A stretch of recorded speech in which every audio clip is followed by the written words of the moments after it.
गुरुजी राधे राधे। जी भैया बैठो। मेरी माँ। मैं मध्य प्रदेश हरदा जिले से रहता हूँ। जी भगवत पूजा में विश्वास बहुत है गुरुजी। बहुत का मतलब मेरी जितनी सामर्थ्य है, और मानता भी बहुत हूँ उस चीज़ को, परंतु अभी आधार नहीं मिला मेरे को अभी तक। क्या आधार चाहते हैं? एक दृढ़ विश्वास जिसके साथ। तो जिनके साथ हैं, जिन पे आप विश्वास रखते हैं, जिन प्रभु में, जी क्या उन पे भरोसा नहीं है? नहीं, भरोसा है, पर कहीं ना कहीं मन डगमगा जाता है। इस विश्वास को बनाए रखने के लिए दो काम करिए। जी निरंतर सत्संग कथाएं सुनिए जी और कीर्तन कीजिए। जी काम करते हुए ना जी जीवन में भगवान को एक बार आप ऐसा करिए। जी दृढ़ता तब आती है जब आप के जीवन में आपको ये दिख जाए कि हाँ हमारे साथ भगवान हैं। जी कभी मन में कुछ ऐसा संकल्प लीजिए जी कि यदि हमारा यह कार्य, जैसे एक उदाहरण से आपको समझा दूं, समझ में आएगा। भगवान को एक बार आजमा करके क्यों नहीं देख लेते कि प्रभु आप पे विश्वास है। वो दृढ़ विश्वास तब बनेगा जब मैं आपको आजमाऊंगा। सर, मेरे में उतनी सामर्थ्य नहीं कि मैं उनको आजमा सकूं। आजमाइए। नहीं सामर्थ्य तो विश्वास कीजिए। जी यदि विश्वास डोल रहा है तो आजमा लीजिए। कैसे आजमाया जाता है वो भी मैं एक छोटा सा एग्जाम्पल से समझा दूं। कई बार मैंने कथाओं में कहा है, कई बार मेरे जीवन में अपनी घटना बताऊं। मैं छत से गिरा था 2012-13 के लगभग छत से गिरा। मैं ऊपर से 20 से 25 फीट ऊपर से गिरा। कोल्हू टूट गया। मैं हॉस्पिटल गया और कोल्हू टूटा, बाद में वो जुड़ भी गया, सब ठीक हुआ। तो तब मेरे सवाल था मन में कि मैं बचा क्यों? सिर के बल गिरता तो मर जाता। पाँव ही क्यों टूटा और टूट के ठीक क्यों हुआ? देखो ऐसा है कि मुझे तब लगा कि मैं तो मर ही चुका था। यदि जिंदा हूं तो भगवान ने किसी उद्देश्य के लिए जिंदा रखा है। तब से मुझे लगा कि प्रभु आपने ही जीवन दिया है, तो अब आपका जीवन आपकी सेवा में ही समर्पित करूंगा। तो मुझे यकीन हो गया कि मैं गिरा था, मर भी तो सकता था। तो अब बताओ बचाया किसने था? ऊपर वाले ने। तो अब बताओ मुझे उन पे पूरा विश्वास करना चाहिए। विश्वास है, पर कहीं ना कहीं डगमगा जाता है। क्यों डगमगाए? अब उस डगमगाहट को समाप्त करने के लिए सत्संग अखंड कीजिए। नित्य सत्संग, बहुत काल कीन्हे सत्संगा। जब बहुत लंबा सत्संग करेंगे तब ये भ्रम के जाल से मुक्त हो पाएंगे। जी ठीक। जय श्री राधे जी।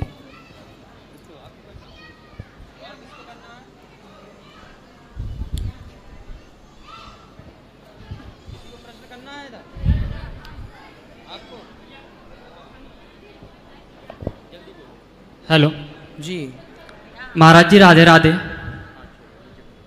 राधे राधे। जय श्रीमन नारायण। जय श्रीमन नारायण। महाराज जी, मैं मार्च में भी आया था होली में, और अभी फैमिली को लेके आए हैं। सभी फैमिली बैठी है मेरी यहाँ पे। प्रश्न ऐसा था महाराज जी कि मैं पूरे मंदिर घुमा, गोकुल में भी गया, निधिवन में भी गया, यहाँ पे भी गया, और खाना तो मैं रोज़ यही खाता हूँ सुबह शाम का, और रहना भी हमारा यहीं पे।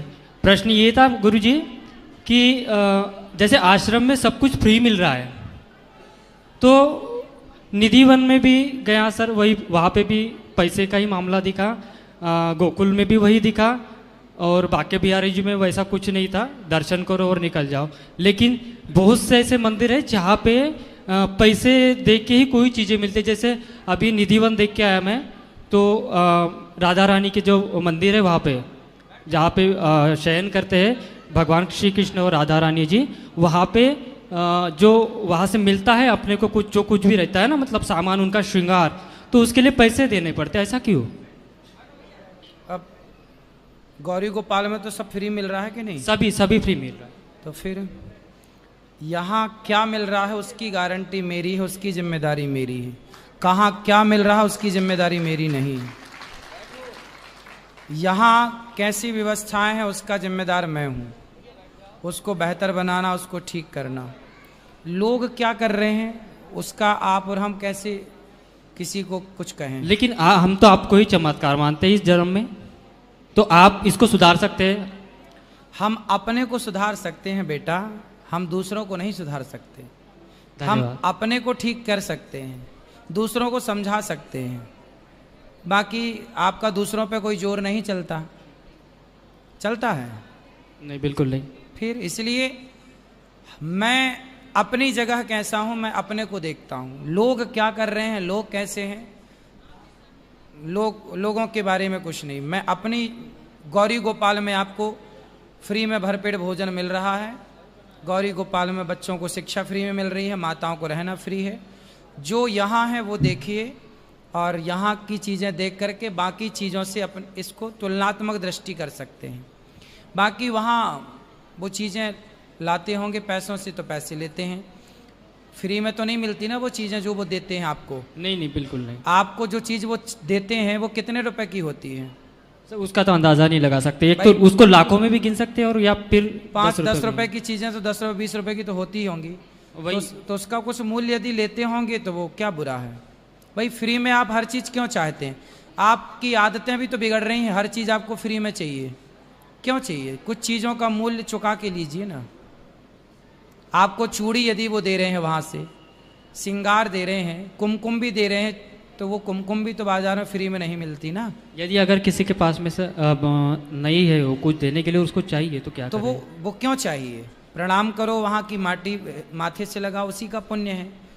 वस्तुओं की डिमांड यदि आपकी है, आप बाजार में सोना लेने जाओगे तो ऐसा तो नहीं है कि भाई मेरे पास पैसा नहीं है, मुझे 1 तोला सोना दे दे यार, फ्री में दे दे। सबको तो पैसे से देता है, हमें ऐसे हमारे पैसे नहीं दे देगा दुकानदार? नहीं। फिर इसलिए आप लोग ना थोड़ा आप लोग भी समझो इन बातों को कि बाजार में हर चीज़ फ्री में क्यों चाहिए लोगों को। कहीं कोई यदि मूल्य ले रहा है उस चीज़ का तो आप नेगेटिव ही क्यों सोचते हैं? पॉजिटिविटी भी तो हो सकती है। एक ये पहलू भी तो है कि वो चीज़ें पैसे में आती हैं। 2 चूड़ी बाजार में खरीदने जाओगे तो फ्री में ना मिलेगी, एक को फ्री में दे देगा, पर उसके पैसे लगते हैं ना बेटा। बिल्कुल। तो आपने कितने दिए उस चीज़ के? मेरी मम्मी ने तो 500 रुपये दिए थे, उसमें उसको श्रृंगार मिल गया, बस यही। तो वो आपकी श्रद्धा से आपने कितने दिए? वो आपकी 500 ही मांगे थे क्या? मांगे नहीं थे, जो अपनी श्रद्धा से थे वो दिए थे। लेकिन तो जो वहाँ 10 रुपए देता होगा ना, उसको भी तो वो चीज़ें मिलती होंगी। हाँ, उसको भी वो चीज़ें मिलती है। हाँ। लेकिन मेरा यही कहना था कि अगर किसी के पास ना हो तो उसे चाहिए तो क्या करे, बस यही। उसके ऊपर ना हो तो वो मांगे, तो वो यदि उनके अंदर दया है, करुणा है, तो वो दे देंगे, बिल्कुल देंगे। यही सवाल था, बस कुछ नहीं। लेकिन वो चीज़ यदि 5 रुपए की है, 10 रुपए की है और आप उसका 10 रुपए मूल्य दे रहे हैं, वो मांग तो रहे नहीं कि आप हमें दो, वो तो आपकी श्रद्धा है कि 10 रुपए दो, 20 रुपए दो, 50 रुपए दो। इसलिए हर चीज़ को एक पॉजिटिव वे पे भी हम ले जाकर देखें। ठीक है? ठीक है। आज संसार में आप घर से बाहर निकलिए तो कोई चीज़ फ्री में नहीं मिलती। मिलती है? नहीं। फिर तो इसलिए हमें यदि किसी चीज़ का मूल्य देना पड़े तो उसको परेशान नहीं होना चाहिए। ठीक है। राधे राधे गुरु जी। राधे राधे।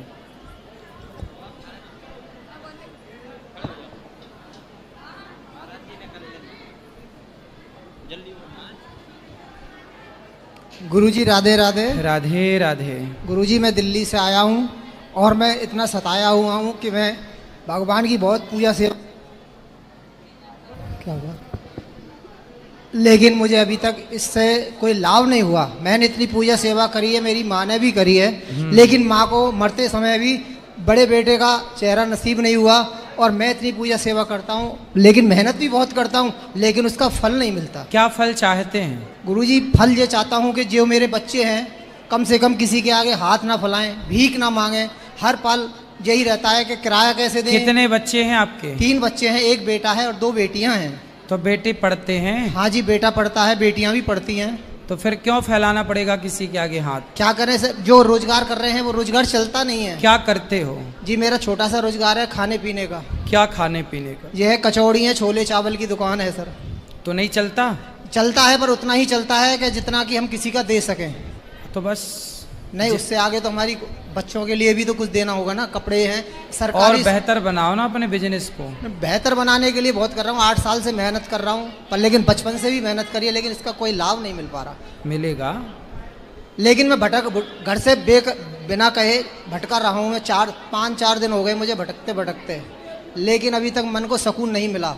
लेकिन मुझे ये भी नहीं मिला कि मुझे घर जाना है कि नहीं जाना है। घर जाना चाहिए, लेकिन मैं किस बलबूते पे जाऊं, क्योंकि मकान वाली का 50,000 रुपये किराया है, किसी से लिए उसके लॉकडाउन में जो लिया था उसका 50,000 है। लेकिन मेरी इतनी सहमत नहीं है कि मैं ठेली से कमा कर इतना उतार सकूं। लेकिन वो ब्याज पे ब्याज बढ़ती जा रही है, लेकिन मैं दूंगा कहाँ से। इसलिए मैं आपका नाम मैंने यूट्यूब पे भी देखा है आपको। देखो जो काम करते हो ना। हाँ जी। आप कितना कमाते हो रोज का? जी जितना 1,000-1,200 से ज़्यादा ऊपर जाती नहीं है दुकानदार। 1000 रुपये रोज कमा लेते हो? हाँ जी, ये सब अपना लगाने के बाद वो 1,000-1,200 ही बनते हैं। और उस 1000-1200 में खर्चा कितना होता, मतलब उस कचौरी गैस इत्यादि में कितना खर्चा होता होगा? रोजीना का खर्चा है जी 700 रुपये का। 700 रुपये? हाँ जी। और 1200 रुपये कमाते हो? हाँ जी। तो 500 रुपये के लगभग बचत हुई। बचत है, लेकिन जिनका लिया वो आ जाते हैं दरवाजे पे। तो बेटा वो तो आएंगे, तो लेकिन काम करो। ऐसे भागने से क्या होगा? उस काम को बेहतर बनाओ। 1200 कमाते हो, 1500 कमाने की कोशिश करो। नहीं, 8 साल पीछे जाओ ना, तो मैं 2,500 तक कमाता था। लेकिन ये एकदम रोटेशन है। शराब पीते हो? नहीं, मैं शराब नहीं पीता, सिगरेट नहीं पीता, बीड़ी नहीं पीता, ना किसी चीज़ का ऐब नहीं है। तो फिर मेहनत और करो। और पहले जब 2000 कमाते थे तो ऐसा क्यों हुआ कि कम हो गया? ये लॉकडाउन के बाद ही मेरी हालत इस तरीका की। कोई बात नहीं, समय बनता बिगड़ता रहता है। लेकिन लोग कहते हैं किसी ने कुछ कर रखा तुम्हारे ऊपर। कुछ नहीं बेटा, धैर्य ना खो, मेहनत करो। देखो आप 4 दिन से भटक रहे हो। हाँ जी, मेरे पास 4 दिन से भटकने से क्या पाए? इन 4 दिनों में अपना काम किए होते तो कुछ 4000 ही कमाए होते। नहीं गुरुजी, मैंने कुछ भी नहीं पाया, लेकिन इस वक्त तो मैं जा भी नहीं सकता क्योंकि मेरे पास कुछ भी नहीं है। जाओ, भागो मत अपने कर्म से। मैं कर्म से नहीं भाग रहा गुरुजी, मेहनत तो बहुत करना चाहता हूँ। और करो मेहनत, पैसे लिए हो चुकाओ थोड़ा थोड़ा करके, लेकिन घर भी चलाओ। सबको बोलो थोड़ा काम पत्नी भी करें, बच्ची बेटा बड़ा है छोटा है? नहीं, बट बेटा छोटा है, 8 साल का है। अच्छा, थोड़ा थोड़ा पत्नी भी काम करे, थोड़ा आप दोनों मिल बांट के काम कर लो। नहीं, मैंने करा था ये काम। मैंने कहा आप इस जगह खड़ी हुई है जिस जगह मेरा ठिया है, मैं नौकरी करता हूँ। हाँ, तो क्या दिक्कत थी? लेकिन वो 10 दिन भी नहीं झेल पाई और वो बिस्तर में पड़ गई। अच्छा, तो अभ्यास नहीं है, धीरे धीरे होगा। नहीं, उनके बस की नहीं है ना कमाने, क्योंकि बच्चे सारे ऑपरेशन से हुए हैं। फिर आपको मेहनत करनी चाहिए। मैं तो मेहनत करने को तैयार हूँ, पूजा पाठ करते रहो। नहीं, हवन भी करने जाता हूँ, पूजा भी करने जाता हूँ। आप पूजा पाठ तो ठीक है, आप अपना मेहनत अपना काम करो, आपको सफलता जरूर मिलेगी। बस आप बिहारी जी की शरण में आए हो, बिहारी जी आपको सफल बनाएंगे। जय श्री राधे। राधे राधे।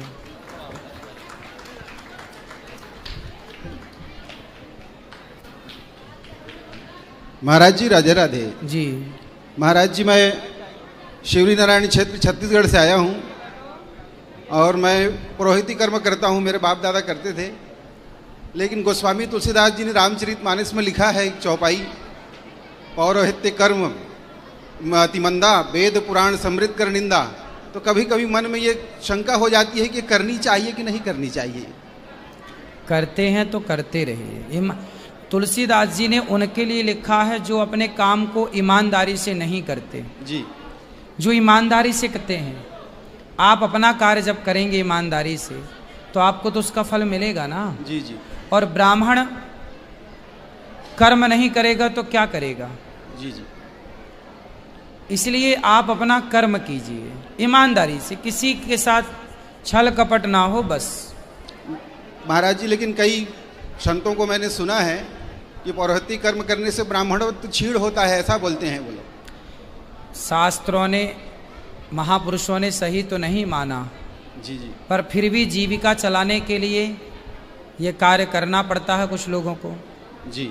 तो यदि आपकी जीविका उसके बिना चल जाए तो आप जो कार्य कर सकते हैं वो करिए। नहीं तो आप जो कर रहे हैं उससे बेहतर कीजिए। जी, तो इससे मतलब ब्राह्मणों छीण ना हो या दोष ना लगे, इसके लिए कुछ उपाय? इसके लिए आपको संध्या करनी चाहिए, गायत्री का जाप करना चाहिए जी, और आपको भगवान के आश्रित रहना चाहिए। जी जी जो भगवान के भरोसे हैं जी, वो चाहे कुछ भी है, कैसे भी हैं। भगवान गीता में कहते हैं नमे भक्त्या प्रणश्यति, जी मेरे भक्त का कभी पतन नहीं होता। तो ईश्वर के अधीन रहिए, भरोसा भगवान पर। जी जी जी, धन्यवाद महाराज जी।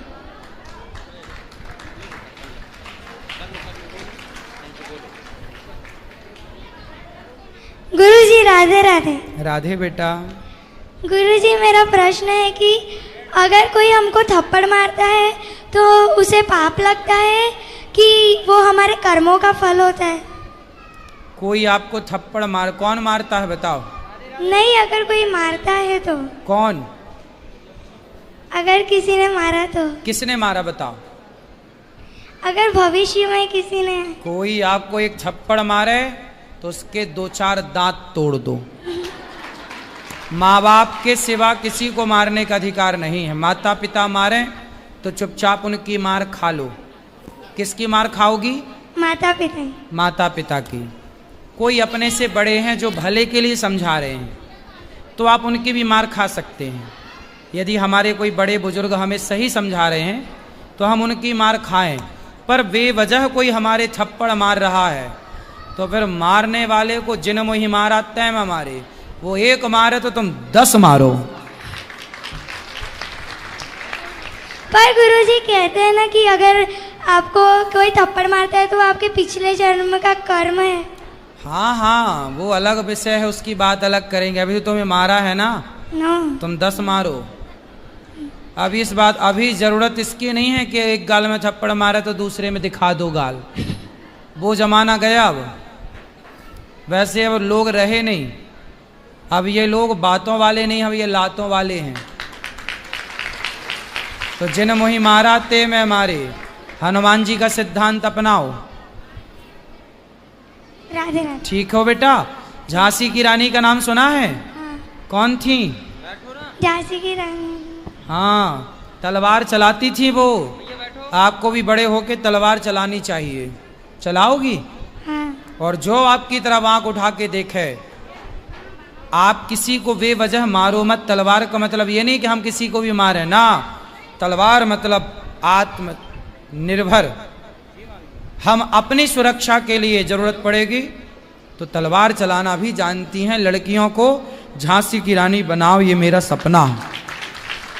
हर लड़की झांसी की रानी बननी चाहिए, तब तुम्हारे ऊपर कोई आंख उठा के ना देखेगा।